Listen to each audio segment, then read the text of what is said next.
فافرشوه من النار والبسوه من النار وافتحوا له بابا إلى النار। তারপর আল্লাহ তাআলা ফেরেশতাদেরকে বলবেন তাকে জাহান্নামের আগুনের তৈরি পোশাক পরিয়ে দাও। নাউযুবিল্লাহ। তার কবরের মাঝে জাহান্নামের বিছানা বিছায়া দাও। তার কবরের সাথে জাহান্নামের দিকে দরজা খুলে দাও। ফেরেশতারা তার গা থেকে তার গায়ের মাঝে জাহান্নামের পোশাক পরিয়ে দেবেন, কবরের মাঝে জাহান্নামের বিছানা বিছায়া দেবেন। তারপরে কবরের সাথে জাহান্নামের একটা দরজা খুলে দেবেন। জাহান্নামের আগুন এসে তার কবরটা পুরাটাকে সে নেবে, পুরা কবর জাহান্নামের অগ্নি করতে পরিণত হবে। তাই তো রাসূলুল্লাহ সাল্লাল্লাহু আলাইহি ওয়াসাল্লাম বলেছেন, ইন্না হাযাল কবর রাউদাতুম মিন রিয়াজিল জান্নাতি ওয়া হুফরাতুম মিন হুফারিন নার। এই মাটির গর্ত কারো জন্য জান্নাতের টুকরা, আর কারো জন্য জাহান্নামের অগ্নিকুণ্ড। এখন পুরাটা কবর এবার জাহান্নামের আগুনে ভরপুর হয়ে যাবে। আলহামদুলিল্লাহ। জাহান্নামের পোশাক, হেলমেট, লোহার পোশাক পরিয়ে দেওয়া হবে। আগুনের মাঝে যদি আবার লোহার পোশাক জাহান্নামের হয়, এটা আরো চলতে থাকে। ويضيق عليه أعمى وأصم معه مزربة من حديد। তারপরে দুইজন ফেরেশতা মক্কার মধ্যে বেরিয়ে যাবে। সাথে সাথে একজন ফেরেশতা কবরে ঢুকবে। যে ফেরেশতা হবে অন্ধ এবং বধির। তার হাতে থাকবে একটা বড় লোহার হাতুড়ি। ওই লোহার হাতুড়ি নিয়ে অন্ধ এবং বধির ফেরেশতা এসে কবরে ঢুকে জাহান্নামের পোশাক পরিহিত অবস্থায় আগুনের ভিতরে ওই হাতুড়ি দিয়া তাকে পিটাতে শুরু করবে। কবরস্থ ব্যক্তির চিৎকার শুনবে না, কারণ সে বধির, এবং তার কাকতি মিনতি দেখবে না, কারণ সে অন্ধ।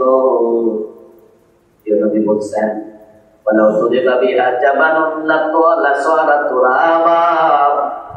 ওই হাতুড়ি এত ওজন হবে, যদি কোন পাহাড়কে আঘাত করা হতো, একটা আঘাতে পুরা পাহাড় ধুলি বালি হইয়া উড়ে যেত। লাসারা তুরাবা, পাহাড় ফুল হয়ে যেত, বালি হয়ে যেত। এত ওজন হবে সে হাতুড়ি, এটা দিয়ে তাকে পিটাতে শুরু করবে। পিটানোর পরে সে নিঃশেষ হয়ে যাবে না, বরং আল্লাহর মাঝে তাকে আবার ঠিক করবে, আবার পিটাবে, আবার ঠিক করবে, আবার পিটাবে। জাহান্নামের আগুন তো জ্বলছে। ويضيق عليه 99 تنينا تلدغه وتنهشه إلى يوم القيامة।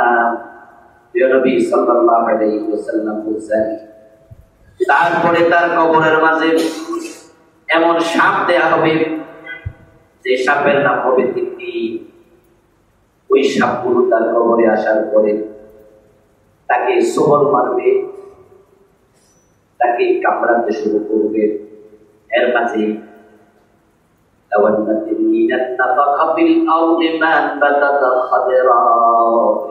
বলেন 3 দিন নামক 99টি সাপ তাকে একসাথে সবল মারবে, কামড়াবে। তার বিষ এত বেশি, যদি একটা সাপ দুনিয়ার দিকে কখনো নিঃশ্বাস ফেলে দিত, তার নিঃশ্বাসের বিষের কারণে পৃথিবীতে কোনদিন সবুজ গাছপালার যত্নই নিত না। তার নিঃশ্বাসের বিষ হবে এত জঘন্য, তাহলে তার সবলের মাঝে কি পরিমাণ বিষ। এই সাপগুলো তাকে শাস্তি যেমন কিয়ামত পর্যন্ত চলবে, সবল মারতে থাকবে কিয়ামত পর্যন্ত। আল্লাহর হাবিব বলছেন, এখানে শাস্তি শেষ নয়। হাত্তা তাখতালিফা লাউহু, কবর দেওয়ার পরে কবরের দুই পাশের মাটি তাকে চাপা মারবে, এমন জোরে চাপা দেবে এই পাঁজরের হাড্ডি ওই পাঁজরের হাড্ডির সাথে মিশে যাবে। এই জন্য প্রিয় নবী সাল্লাল্লাহু আলাইহি ওয়াসাল্লাম বলেছেন যে আমি কবরের মতো মারাত্মক কোন জায়গা কোথাও দেখি নাই মা রাআইতু মানজারান কাত্তু ইল্লা ওয়াল কবরু ওয়াসআউ মিনহু। কবরের শাস্তি কত রকমের হতে পারে এটা কল্পনাতীত। কবরে তো মারাত্মক এক জায়গার নাম, যেটা আপনার আমলের সাথে পরিপূর্ণ রিলেটেড, এটা আমরা বলেছি। আমলের বাহিরে কবর কিছুই বুঝবে না। প্রিয় নবীজির বিখ্যাত একজন সাহাবী কবরের একটি ঘটনা রাসূল নিজে বললেন, নাম ছিল তার জাবের, বললাম সাদ বিন মুআজ, রাবীর নাম জাবের। হযরত জাবের বলতেছেন যে আমরা সাদ বিন মুআজের ইন্তেকালের পরে রাসূলের সাথে তার জানাজার নামাজ পড়লাম। নবীজি সাল্লাল্লাহু আলাইহি সাল্লামের কাছে জিবরিল আমিন এসে সাদ বিন মুআজের ইন্তেকালের পরে বললেন, ইয়া রাসূলুল্লাহ, হাযা সাদ তাহাররাকা লাহুল আরশ। আপনার সাহাবী সাদ বিন মুআজ উনি ইন্তেকাল করার সাথে সাথে আরশে আজিম কেঁপে উঠেছে। তাহাররাকা লাহুল আরশ, তার মৃত্যুতে আরশ কেঁপেছে। প্রিয় নবীজিকে জিবরিল জানালেন। সাদ বিন মুআজ রাদিয়াল্লাহু তাআলা আনহু জানাজার নামাজ পড়তে রাসূল গেলেন। জাবের বলেন আমরাও গেলাম। আল্লাহর হাবিব জানাজার নামাজ শেষ করলেন, করে এবার বলছেন শাহিদাহু সাবউনা আলফাম মিনাল মালায়েকা। আমার সাদের জানাজার নামাজ পড়ার জন্য আকাশ থেকে ৭০,০০০ ফেরেশতা এসেছে। ফুতিহাত লাহু আবওয়াবুস সামা, আল্লাহ আসমানের দরজা খুলে দিয়েছে ফেরেশতা নামাজ। ৭০,০০০ ফেরেশতা নেমেছে ওনার জানাজা পড়ার জন্য। কত বড় সাহাবী উনি ছিলেন, মদিনার লোক, আনসারী, এবং মদিনার তিনি গোত্রপতি লিডার ছিলেন।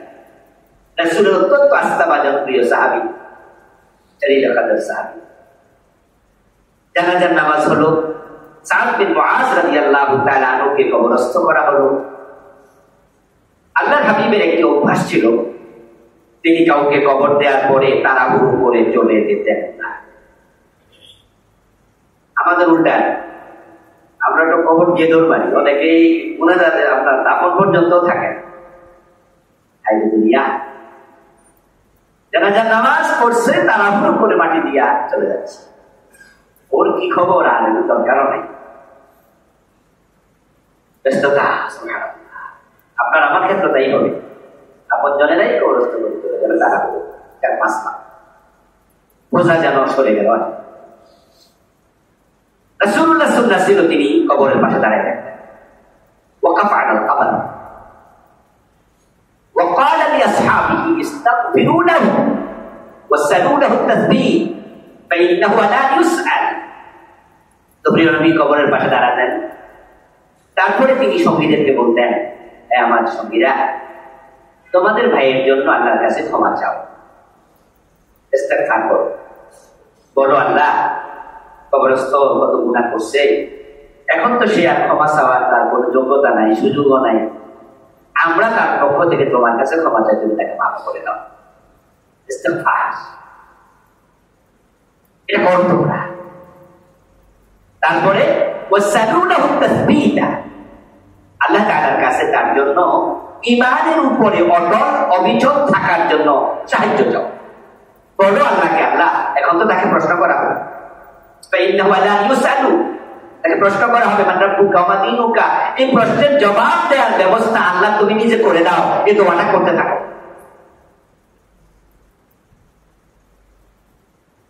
এটা আল্লাহ নবী তার সাহাবী যারা ইন্তেকাল করতেন, তিনি হাজির থাকতেন, এটা করতেন। তো সাদ বিন মুআজের কবর সমান করে দেওয়া হলো। হযরত জাবের বলছেন, ফালাম্মা সুবিয়া আলাই, যখন তার কবর সমান করে দেওয়া হয়েছে, তো অন্য সাহাবীর ক্ষেত্রে তিনি যা বলতেন, আজকে তিনি তার ব্যতিক্রম কিছু বললেন। আজকে আমাদেরকে বললেন না যে তার জন্য ক্ষমা চাও, বললেন না আল্লাহর কাছে তার ঈমানের অটল অবিচলতা চাও, এটা বললেন না। বরং তিনি নিজ থেকে সুবহানাল্লাহ সুবহানাল্লাহ বলে জোর আওয়াজ করতে শুরু করলেন। ফালাম্মা সুবিয়া আলাইহি ফাকালা সুবহানাল্লাহ সুবহানাল্লাহ সুবহানাল্লাহ, فقلنا معه سبحان الله سبحان الله كثيرا طويلا। লম্বা সময় ধরে রাসূল সুবহানাল্লাহ বলছে, আমরা প্রিয় নবীর সাথে সুবহানাল্লাহ সুবহানাল্লাহ বলতে শুরু করলাম। ফাসাব্বাহনা তাবিনা, অনেক সময়। সুম্মা কাব্বারা ফাকাব্বারনা, তারপর প্রিয় নবী সাল্লাল্লাহু আলাইহি ওয়াসাল্লাম এবার বললেন আল্লাহু আকবার, আমরা বললাম আল্লাহু আকবার। পরক্ষণে কোন একজন সাহাবী প্রিয় নবী সাল্লাল্লাহু আলাইহি ওয়াসাল্লামের কাছে জানতে চাইলেন, ইয়া রাসূলুল্লাহ লিমা সাব্বাহতা ওয়া কাব্বারতা, আপনার সাথে তো আমরা কত মানুষের দাফনে অংশগ্রহণ করেছি, কিন্তু এভাবে সুবহানাল্লাহ বলতে শুনিনি, তাকবীর দিতেও শুনিনি, আজকে আপনি এটা কেন করলেন? আল্লাহ হাবিব জবাব দিচ্ছেন, লাকাদ তাযায়াকা আলা হাযাল আবদিস সালিহ কবরুহু সুম্মা ফাররাজাল্লাহু আনহু। কারণ শোনো, আমি কবরের উপর দাঁড়ালেও কবরের ভিতরের খবর জানি এবং দেখি। আমি সাদের কবরের পাশে দাঁড়ালাম আর দেখতে পেলাম কবরের পাশের মাটি তাকে চাপা দেওয়ার জন্য আসছে, আর কবরের মাটি যাকে চাপা দেয় পাঁজরের মাটি একটা দিকে রাখা ঢুকে দেয়। আমার সাহায্যকে এইভাবে কবর চাপা দিয়ে আর কষ্ট দেবে, আর আমি দাঁড়ায় দাঁড়ায় দেখবো এটা কি হয়। এই জন্য আমি সুবহানাল্লাহ, আমি আশ্চর্য হয়ে গেলাম, এটা কেন হচ্ছে। বিস্মিত হয়ে সুবহানাল্লাহ বলতে শুরু করলাম। আমি সুবহানাল্লাহ বলা থামাই না। এই দৃশ্য দেখে স্বয়ং আল্লাহ কবরের মাটিকে অর্ডার করলেন, এই মাটি সরে যাও। তখন কবরের মাটি সরে গেছে।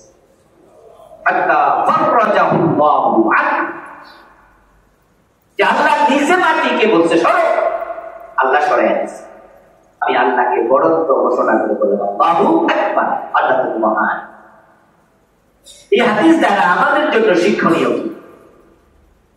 এত বড় মাপের সাহাবী, উনার কবর যদি উনার সাথে আচরণ করে, আমাদের খবর প্রশ্ন হতে পারে এবং সাহাবীর সাথে আচরণ কেন করা হবে, উত্তর আমাদের জানা নেই। কোন সাহাবী এই প্রশ্ন রাসূলকে করেছেন, তিনি উত্তর দিয়েছেন, এটা আমার চোখে পড়েনি।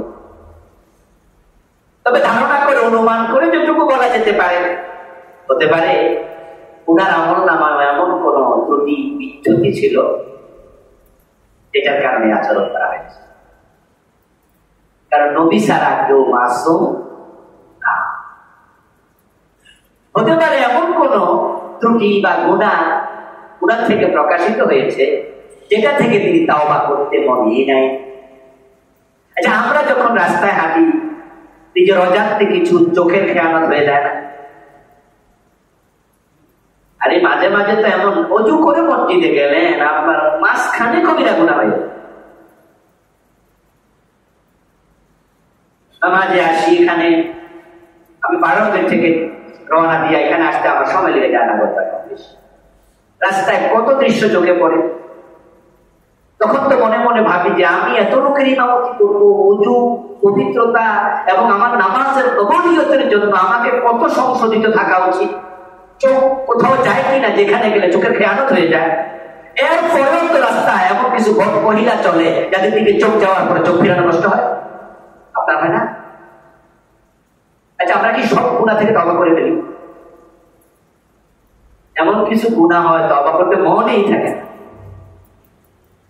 এটা যে গুনাহ হয়েছে এটাও খেয়াল থাকে না, এর গুনাহ হয়ে গেছে। আচ্ছা, আস্তে আস্তে যেতে যেতে চলতে চলতে কথা বলেন, এর মাঝে গীবত হয়ে যায় না? এমন কথা কি বলেন না যে কথা বলা উচিত ছিল না? তারপরে কি সব তওবা করছেন?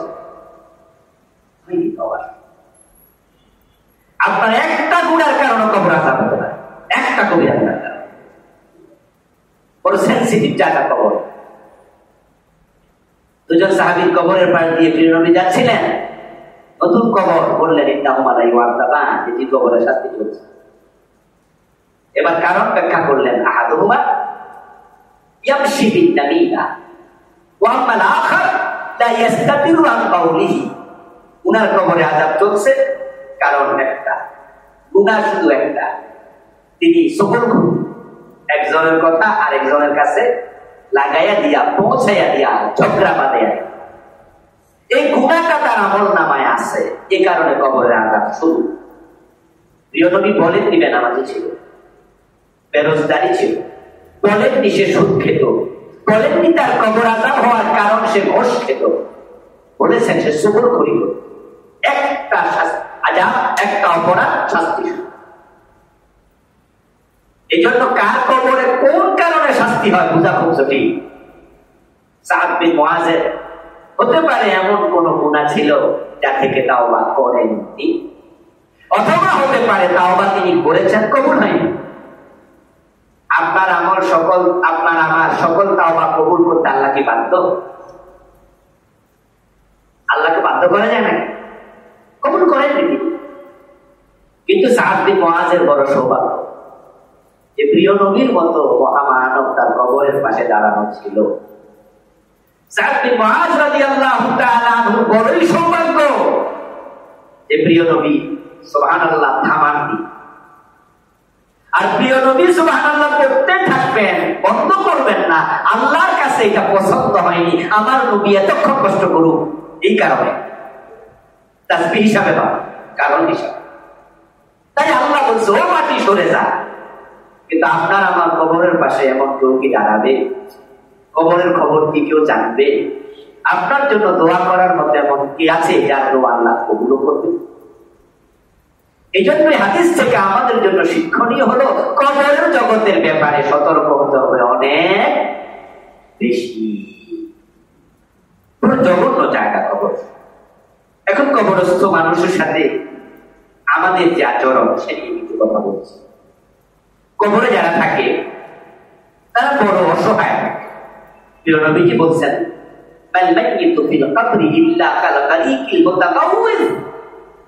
কোথাও যদি নৌকা ডুবে যায়, লঞ্চ ডুবে যায়, সাঁতার না জানা ব্যক্তি লঞ্চ ডুবার পরে যতটা সাহায্যের জন্য আকুল থাকে, বেকুল থাকে।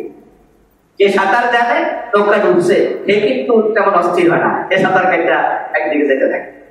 আর যে সাঁতার জানে না ও কিন্তু হাবুডুবু খায়, আর তাকে দেখে কেউ হেল্প করলো, সেই ঘরকুটা পাইলে সেটাও ধরে বাঁচতে চায়। রাসূলুল্লাহ সাল্লাল্লাহু আলাইহি ওয়াসাল্লাম উদাহরণটা কতটা চমৎকার যে নৌকা ডুবে যাওয়া, লঞ্চ ডুবে যাওয়া ডুবন্ত ব্যক্তি হচ্ছে কবরের মানুষ একরকম। ইয়ান্তাযিরু দাওয়াতান তালহাকুহু মিন আবি আও উম্মি আও আখি আও সাদীক। পানিতে ডুবন্ত ব্যক্তি যেমন চায় একটা নৌকা সুখটাকে নিয়ে যাক, কেউ বাঁচাতে আসুক, কেউ নিজেকে হেল্প করতো, একটা কলার ভেলা পেত, একটা টায়ার যদি টিউব যদি তার পাশে থাকতো সে এর মাঝে চলে বসতো। ঠিক কবরস্থ মানুষটা তাকায়া থাকে তার বাবা, তার মা, তার ভাই, তার দোয়া পাঠায় কিনা। ইয়ান্তাযিরু দাওয়াতান, সে আপনার দোয়ার অপেক্ষায়। কারণ যে কবরে চলে গেছে তার আমল করার কোন সুযোগ আর নাই, বড় অবসর নাই। পড়ে গেলে কিন্তু সব কাজ থেকে শুরু। আমরা তো ব্যস্ততার কারণেও মাঝে মাঝে ইবাদত করতে পারি না। ব্যস্ততা আমাদেরকে পেয়ে বসছে, টাকা পয়সা, চাকরি বাকরি, কিন্তু মরার পরে কিন্তু সব জায়গা থেকে আপনার ছুটি। আপনি চাইলে কিন্তু এখন সারাক্ষণ আল্লাহকে সময় দিতে পারেন। আরে এসি মসজিদ যারা একটু আগে আসে তারা কিন্তু এসে ইমামের সামনে বৈশা আরামে খুতবা শুনছেন, আলোচনা, নামাজ, কত ভালো। এরপরেও আল্লাহর এমন অনেক বান্দা আছে ওরা এত ব্যস্ত, আরো আধা ঘন্টা পরে এসে রোদের মাঝে খায় এবং সালাম ফিরানোর সাথে সাথে দৌড় মেরে চলে যাবে। ঠিক এই ব্যস্ত মানুষগুলো যখন আজরাইল দেখা করবে তখন থেকে ব্যস্ততা কি আর থাকবে? পুরা ছুটি। কিন্তু ইবাদতের সুযোগ কি আর আছে? অখণ্ড অবসর, কিন্তু ইবাদতের সুযোগ আর নাই। এই জন্য প্রিয় নবী বলছে মানুষ যখন মরে যায় তিনটি আমল চালু থাকে, বাকি সব বন্ধ। ওই তিনটি আমল আপনার নয়, অন্যের। যদি আপনি ভালো ছেলে রেখে যান তার দোয়া, যদি এলেম রেখে যান ওই এলেমের রেজাল্ট, যদি আপনি সদকা করে যান আর সেটা বেঁচে থাকে ওই সাদাকা, ওই সদাকার ফিডব্যাক। কিন্তু আপনার পার্সোনাল কাজ শেষ। নবী বলছেন যখন কেউ কেউ দোয়া করে কবরস্থ মানুষের জন্য, এই দোয়াটা তার কাছে পৌঁছানো হয় এবং সেই দোয়াটা যখন পায় কানাত আহাব্বা ইলাইহি মিনাদ দুনিয়া ওয়া মা ফিহা, তামাম দুনিয়া যা আছে সবটা বিক্রি করে যে টাকা হবে, ওই পরিমাণ টাকা যদি তাকে দুনিয়ায় দেয়া হতো, সে যতটা খুশি হতো সামান্য দোয়া পাইলে কবরে আরো বেশি খুশি হতো। আপনাদের বাবার জন্য, মায়ের জন্য, মৃত ভাইয়ের জন্য কয়দিন দোয়া করছে, অথচ তিনি ওয়াইট করছে আপনার। এমন সন্তানও তো রেখে যায় যে সন্তান বাবা মা মরে গেছে, রাব্বির হামহুমা দোয়া দেয় তাদের। দোয়া করুন, কিসের দোয়া? কিসের দোয়া করুন? ওযু করতে জানেন? এমন সন্তান আছে যে এক ওয়াক্ত নামাজ পড়ার, খাইতে যে বিসমিল্লাহ করা এইটাই।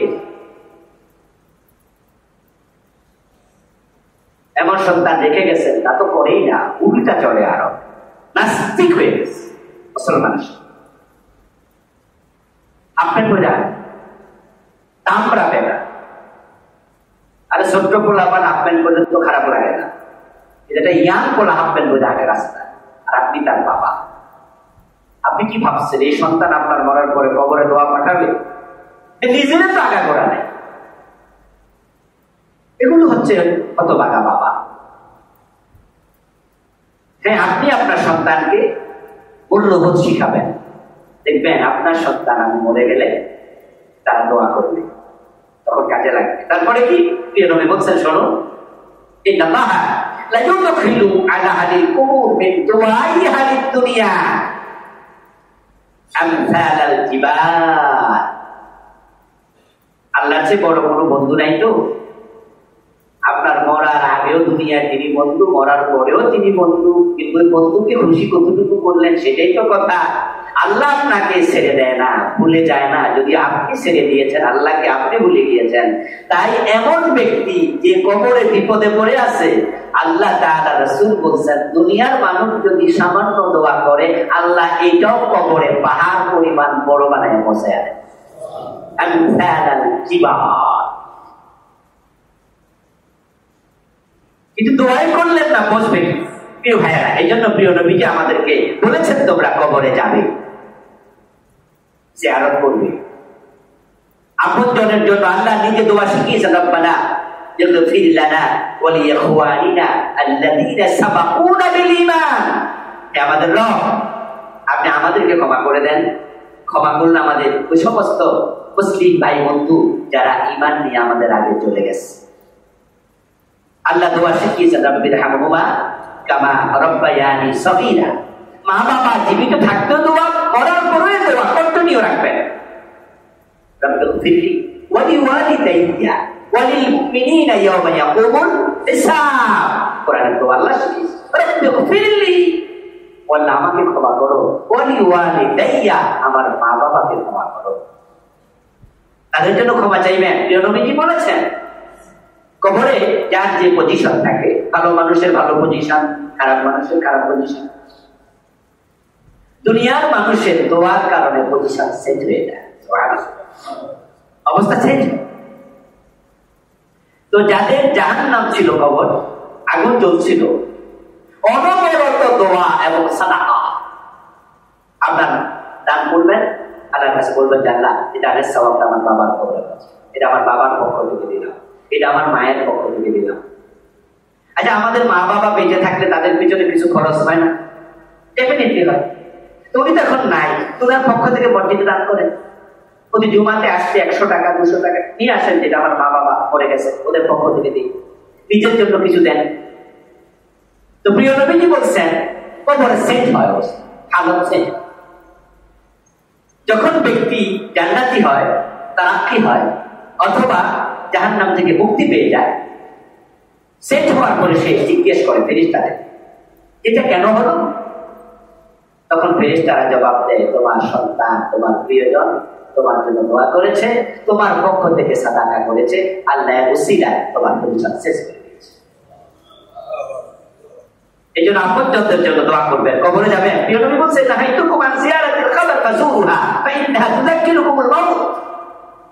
ইসলামের প্রথম দিকে কবর জিয়ারত নিষিদ্ধ ছিল। রাসূল বলছে কবরে যেও না, কারণ আগের মানুষের অভ্যাস ছিল তারা কবরে গিয়ে কবরওয়ালার কাছে চাই। যেমন বাংলাদেশে কিছু লোক আছে পিসাবের কাছে যায়, ওই শিরিক কারো কারো মাঝে ফিরে আসছে। আবার এটাও রাসূলের ভবিষ্যৎবাণী যে আমার উম্মতের মাঝে মূর্তি পূজাও ঢুকবে, আমার উম্মতের একটি অংশ মূর্তি পূজা করবে। আবার এগুলো রাসূলের ভবিষ্যৎবাণী তো, শিরিক আবার ফিরে আসবে। কবরে যায় বলে, বাজান আপনার কাছে আসছি, সামনে পরীক্ষা, যেন পরীক্ষা একটু পাস করতে পারে, আপনি একটু খেয়াল করে পুত্রটি মাপ করে পাস করে নিয়েন। হুজুর লোক নিয়ে যায় কবরে চাইতেছে। আরব দেশের লোকেরা কবরে গিয়ে চাইত, কেউ ফিরে না খালি হাতে খাজা বাবা দরবারে। রাসূল বলছে কবর জিয়ারত করবা না, নিষেধ দাও, কবরে যাইবাই না। কিছুদিন পরে প্রিয় নবী বললেন, ফাজুরুহা, যেহেতু এখন তোমরা ইসলাম বোঝো, কবরওয়ালার কাছে যাওয়া জায়েজ নাই, চাইও না। এখন তোমরা কবরে যাও, জিয়ারত করো। আর কবরে গেলে ফাইন্নাহা তুযাক্কিরুকুমুল মাউতা, কবর তোমাদেরকে নিজের মৃত্যুর কথা স্মরণ করিয়ে দেবে। এখন আমরা কবরে যাব। আল্লাহর হাবিব কবরে গিয়ে কি করতেন? তিনি সালাম দিতেন, আসসালামু আলাইকুম আহলাদ দিয়ার মিনাল মুমিনিন ওয়াল মুসলিমিন, আসসালামু আলাইকুম আহলাল কুবুর।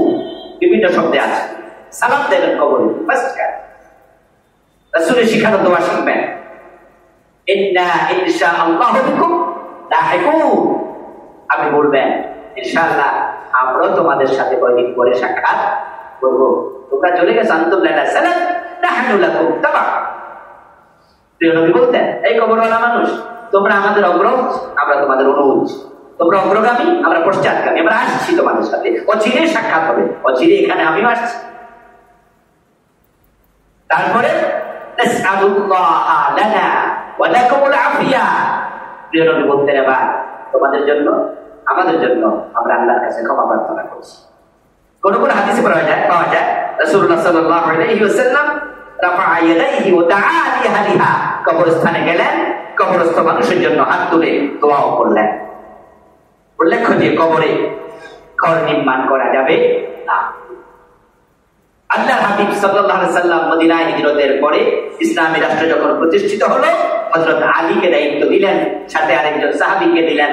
বললেন, মদিনাতে যত উঁচু কবর আছে সবগুলো ভেঙে মাটির সাথে মিশিয়ে দাও।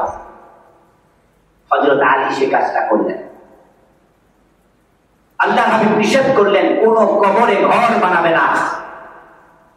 এই জন্য আপনারা দেখবেন যে মহল্লা বাকি এই গোরস্থানে শত শত নয়, হাজার হাজার সাহাবীর কবর আছে, কিন্তু মহল্লা বাকি কবরস্থানে কোন সাহাবীর কবরের চিহ্নটাও নেই। রাসূলুল্লাহ সাল্লাল্লাহু আলাইহি ওয়াসাল্লামের কবরে ঘর আছে, রওজা যেটাকে আমরা বলছি, প্রিয় নবীর কবর। এটা রাসূলকে দাফন করার পরে বানানো হয়েছে না আগেই ছিল? আগেই ছিল, কারণ এটা ছিল মা আয়েশার হুজরা। এই ঘরে মা আয়েশা থাকতেন রাসূল সহ। নবীদের সুন্নাহ হলো তারা যেখানে মারা যায় সেখানে দাফন হয়। এই জন্য রাসূলুল্লাহ সাল্লাল্লাহু আলাইহি ওয়াসাল্লাম সেই রুমে মারা গেলেন, ওনার ঘরেই দাফন করা হলো। পরে ডান পাশে হযরত আবু বকর, আরেক পাশে হযরত ওমর, ঘরের ভিতরে এই ঘরটাকে সংস্কার করা হয়েছে। রাসূলের দাফনের পরে নতুন করে ঘর বানানো হয়নি। ইসলামে কবরে ঘর বানানোর অনুমতি নাই। এই জন্য আমাদের দেশে যে মাজারগুলো আছে, এগুলো আল্লাহর নবীর নির্দেশনার বাহিরে। কবরের আযাব থেকে মুক্তির জন্য প্রিয় নবী দোয়া করতেন, এই দোয়া আমরাও করব। আল্লাহর হাবিব বলেছেন, ইস্তাইযু বিল্লাহি আযাবাল কবর, তোমরা আল্লাহর কাছে কবরের আযাব থেকে আনা চাও। কবরস্থানে ইবাদত করা নিষিদ্ধ। ইবাদতের জায়গা মসজিদ, কবরস্থান ইবাদতের জায়গা নয়। এই জন্য সেখানে কিছু দিতে যাবেন, দিতে নয়। কি দেবেন? দোয়া, তাদের জন্য শান্তি কামনা, তাদের জন্য ইস্তেগফার। কিন্তু কবরে গেলে আমি কিছু পাবো এই চিন্তায় কবর জিয়ারত করা যাবে না। অথচ আমাদের দেশে গাড়ি রিজার্ভ করে শাহজালালের মাজারে যাওয়া হয়, শাহপরানের মাজারে যাওয়া হয়। নির্বাচন যখন শুরু হয় তখন কিছু কিছু নেতাকে দেখবেন তারা কবর জিয়ারত করে তারপর নির্বাচনী প্রচারণা শুরু করে। কেন? বারাকাত পাবে, কবরস্থ ব্যক্তি থেকে কিছু পেতে চায়, রুহানি ফয়েজ পাবে, উনাদের দোয়া পাবে। অথচ এতদিন পর্যন্ত 3-4 জুমা যা শুনাইলাম, কবরে যিনি আছেন ভালো মানুষ তিনি কি সজাগ না ঘুমেন? আর যে খারাপ মানুষ শাস্তিতে। তাহলে বীর যদি মাইর খায় দোয়া করার টাইম করি, আর যদি তিনি ভালো হন তাহলে ঘুমাই আসেন, তো ঘুমের ভিতর কিসের দোয়া? আপনি যার কবরে গেলেন হয়তো সে শাস্তিতে আছে, না হয় সে ঘুমিয়ে আছে। এই জন্য তার কাছে চাইবেন কি, সে দিবে কি? সে নিজেই তো ঘুমে একবারে এতটাই বিভোর আছে, সে ইসরাফিলের 3য় সিংহার আগে উঠবেই না। তার কাছে গিয়ে বলছে বাবা ছেলে দাও, বাবা মেয়ে মানে না, ওর কাছে দোয়া চাচ্ছেন, হুজুর আমার জন্য দোয়া করে দিয়ে, কিন্তু ঘুমিয়ে আছে যদি সে ভালো মানুষ।